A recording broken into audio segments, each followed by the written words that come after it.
Monsieur le Président, Monsieur le Ministre, mes chers collègues, en 1830, la France se lance dans la conquête de la régence d'Alger, qui était alors, et depuis 3 siècles, un territoire de l'Empire ottoman. Les 132 années pendant lesquelles l'Algérie a été un territoire français et la guerre qui a mis fin constituent l'histoire douloureuse que nos deux pays ont en partage. 6 ans après la fin de la guerre de décolonisation, Paris et Alger ont conclu des accords visant à faciliter l'immigration des Algériens vers la France.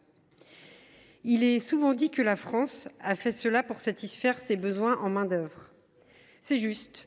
La France a offert aux Algériens des facilités pour venir dans notre pays, mais il faut le rappeler, elle n'a forcé personne.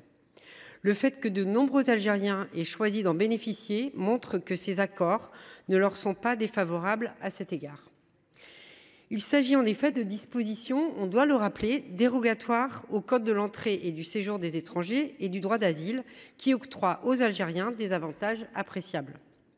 C'est ainsi qu'en 2023, notre pays comptait sur son sol 2,5 millions d'étrangers. Parmi eux, les Algériens étaient près de 900 000 et nombre de nos concitoyens disposent également, cela a été rappelé, de la double nationalité. Les relations entre nos deux peuples sont fortes et doivent être préservées.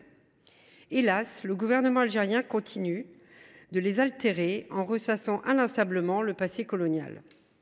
En 2023, il a même réintroduit dans son hymne national un couplet demandant à la France de rendre des comptes. Ces comptes, la France les a déjà rendus il y a bien longtemps et l'Algérie est aujourd'hui un pays souverain et indépendant depuis près de 63 ans. C'est le gouvernement algérien qui est responsable devant son peuple. La colonisation a eu son lot d'effets néfastes mais ne peut pas tout expliquer. Le Vietnam, lui aussi, a été colonisé par la France. Lui aussi a obtenu son indépendance de haute lutte après avoir affronté les Français, mais aussi les Américains, au cours d'un conflit majeur. Ces 20 dernières années, le taux de croissance du PIB algérien, malgré l'énorme rente gazière, a été bien inférieur à celui du Vietnam. La rente mémorielle, s'il fallait encore le démontrer, n'a jamais développé l'économie d'aucun pays. Tant que le gouvernement instrumentalisera le passé pour dissimuler ou justifier ses propres lacunes, nos relations s'en trouveront dégradées. Et la dégradation fâcheuse de nos relations avec le gouvernement algérien a été récemment exacerbée par plusieurs événements. La France a reconnu la souveraineté du Maroc sur le Sahara occidental.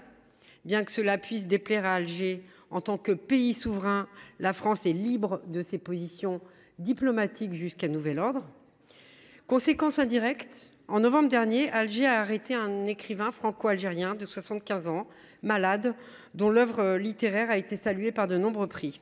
Boualem Sansal est accusé d'avoir porté atteinte à l'unité nationale algérienne. Il est en réalité puni pour avoir tenu des propos qui déplaisent au gouvernement. Une telle forme de censure n'honore pas du tout le gouvernement algérien et la France ne peut pas accepter qu'un de ses ressortissants soit ainsi détenu arbitrairement. Enfin, le gouvernement algérien a entrepris de refuser illégalement le retour de certains de ses ressortissants sur son sol, expulsés par la France car en situation irrégulière. Parmi eux se trouvent quelques influenceurs douteux dont certains appellent au meurtre. Parmi eux, une personne a commis un attentat terroriste à Mulhouse. Ces refus illégaux, car contraires au droit international, ont une conséquence logique évidente. La France doit s'interroger sur la suite des accords qui la lient à l'Algérie en matière d'immigration. Il y a 2 ans déjà, Édouard Philippe a attiré l'attention sur la nécessité d'un tel réexamen. Il a, depuis, été rejoint par de nombreux responsables politiques. L'une des premières conditions de l'application du droit international, je vous le rappelle, mes chers collègues, c'est la réciprocité. Les refus du gouvernement algérien de permettre le retour sur son sol de ses ressortissants ne peuvent pas perdurer. Révisés plusieurs fois, ces traités peuvent être renégociés si cela est nécessaire. Nous considérons qu'ils doivent l'être afin de mieux répondre aux impératifs auxquels sont confrontés nos deux pays. Nous souhaitons qu'un accord soit trouvé et que la relation entre nos deux peuples soit préservée au mieux des intérêts de chacun. Tout comme l'Algérie, la France doit cependant dénoncer ces accords, en tout cas ne pas s'interdire de le faire si aucune solution satisfaisante dans le respect du droit international n'était trouvée. Je vous remercie.